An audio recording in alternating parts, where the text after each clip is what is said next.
Assalamualaikum warahmatullahi wabarakatuh. Perkenalkan, nama saya Raden Karina Renti dari semester 2C. Di sini saya akan mereview materi hukum pidana pertemuan kelima yang telah disampaikan oleh Profesor Dr. Haji Heni Nuraini SHMH dengan pendampingnya yaitu Dr. Muhammad Dendi Aridayandi SHMH. Pada pertemuan kelima minggu ini telah membahas mengenai rekriminalisasi.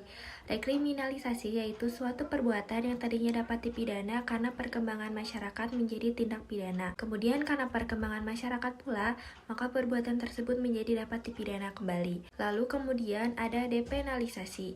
Suatu proses yang tadinya perbuatan itu dapat diancam pidana, kemudian ancaman pidananya hilang dan masih dimungkinkan untuk diganti dengan sanksi lainnya. Misalnya sanksi kurungan diganti dengan sanksi administrasi. Dan ada juga mitigering, yang dimana suatu proses pembaharuan yang tadinya suatu perbuatan dikenakan sanksi hukum yang berat diganti menjadi sanksi yang lebih ringan. Contohnya yaitu pidana mati diganti dengan pidana seumur hidup. Selanjutnya ada metode pembaharuan KUHP. Yang pertama ada evolusi atau evolusionis, yang merupakan pembaharuan yang dilakukan dengan cara menyelipkan pasal-pasal baru dalam KUHP. Yang kedua ada kompromis, yaitu merupakan suatu pembaharuan yang dilakukan dengan cara menambah atau menyelipkan bab baru dalam KUHP. Jadi apabila ada aturan baru cukup dengan cara menambah atau menyelipkan saja.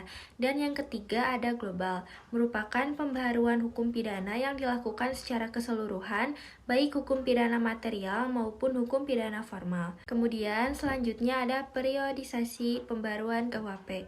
Secara kronologis, perubahan, penambahan, dan pembaharuan undang-undang hukum pidana telah dilakukan terhadap beberapa peraturan atau undang-undang, diantaranya Undang-Undang Nomor 1 Tahun 1946 tentang Peraturan Hukum Pidana, Undang-Undang Nomor 20 Tahun 1946 tentang Hukuman Tutupan.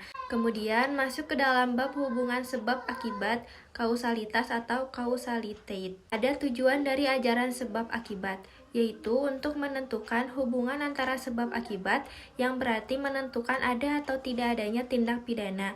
Kemudian selanjutnya ada teori-teori ajaran sebab akibat kausalitas. Yang pertama ada teori conditio sine qua non atau teori ekavivalensi atau teori syarat mutlak atau Bedingung's teori. Baik syarat positif maupun syarat negatif sama-sama sebagai penyebab timbulnya akibat, sehingga jika salah satu syarat tidak terpenuhi, maka akibat konkretnya lain pula.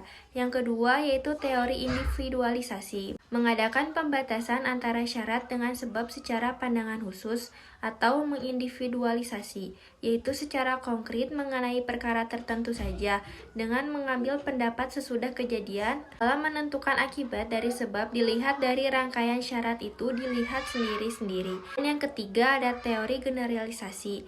Teori ini melihat peristiwa sebelum kejadian, yaitu serentetan syarat yang merupakan perbuatan manusia dapat menjadi akibat dari suatu peristiwa, yaitu dilihat dari perhitungan yang layak atau pengalaman hidup yang umum terjadi. Sekian review materi hukum pidana pertemuan kelima dari saya. Terima kasih. Wassalamualaikum warahmatullahi wabarakatuh.